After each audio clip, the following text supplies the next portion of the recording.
guys, it's me again, Kini Pot. So sa mga oras na to ay dumating na nga yung van na sasakyan namin. Kaya naman agad kami pumasok sa loob.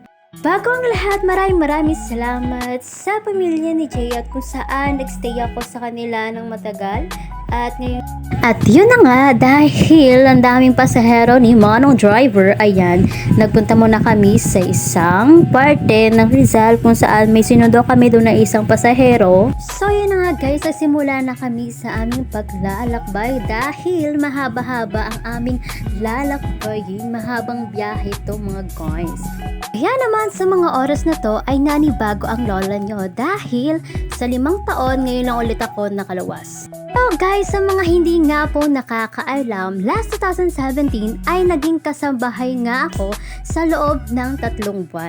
Lugar ng Las Piñas. Siyempre, hindi ko yun kinakahiya, bagos yun ay aking pinagmamalaki dahil isa sa marangal na trabaho ang kasambahay at saludo ako sa lahat ng mga kasambahay dito sa buong mundo. Anyway guys, balik tayo dito. Sa mga oras nga na yan ay nandito na kami sa Abra kung saan bumaba nga kami sa van dahil nga sa mga oras na yan ay nahanap namin yung CR. At sa wakas ay nandito na.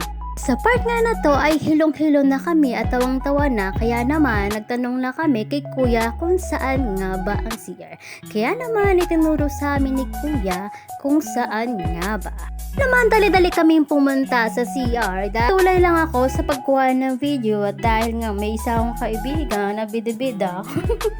Hello nga pala kay ate na nakasama namin sa van na nakachikahan ni Jayan. Kaya naman nang matapos na kaming mag-CR at agad naman kaming lumabas dahil nga baka maiwan kami ng sinasakyan naming van. Yun na nga ay nagpa-cute lang siya.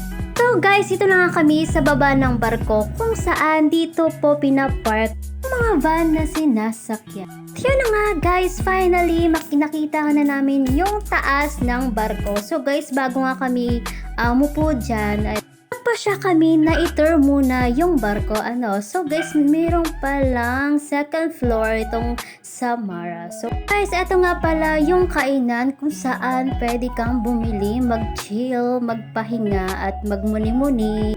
Maya nga lang ay bumili na kami ng lugaw at agad naman kaming kumain.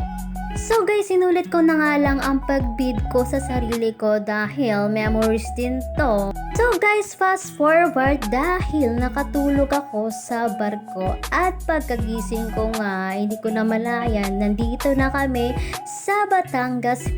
Sobrang nga ako nagandahan na talaga nga nasa ibang lugar na ako. Ang feeling na hinahamon ka na ng realidad. Yung pakiramdam na kailangan mo makipagsapalaran at malayo sa pamilya mo para lang makahanap ng maayos na trabaho at makatulong sa pamilya. Na balang araw, matutupad mo na din yung mga pangarap mo para sa kanila. Magkaroon ng maayos na pamumuhay, yung tipong mabibili mo na lahat ng mga gusto mo para sa'yo at para sa pamilya mo. Yung tipong bang hindi mo na kailangan manghiram, manghingi sa mga taong nakapaligid sa'yo dahil sa wakas ay mabibili mo na lahat ng mga pangangailangan mo para sa pamilya mo. Yung tipong hindi mo na kailangan magtipid. Kasi guys, lumaki ako na kung ano lang yung meron, yun lang. Yung kontento lang kung ano yung meron sa harap mo. Yung makita mo lang yung pamilya mo na masaya, nagtatawanan, nagkakwentuhan, at higit sa lahat, sama-sama. At yun ang pinakamasarap sa pakiramdam. Kaya naman for the go, laban lang ng laban. Dahil hindi sa lahat ng panahon ay nandyan ka lang. At darating ang araw, makakamit din natin matagal na nating pinapangarap. Kaya naman naniniwala ako na lahat ng mga nangyayari sa atin ngayon ay may rason. Patuloy na maniniwala at magtitiwala sa kung ano man ang plano niya. Let me allow to share with you guys my favorite verse. Jeremiah 29:11. For I know the plans I have for you, declares the Lord. Plans to prosper you and not to harm you. Plans to give an hope and the future. Dahil may mga bagay talaga na hindi natin kontrolado. Naman guys, hanggang dito na lang muna ang video ko. Maraming salamat sa inyong panonood. Hanggang sa muli, paalam!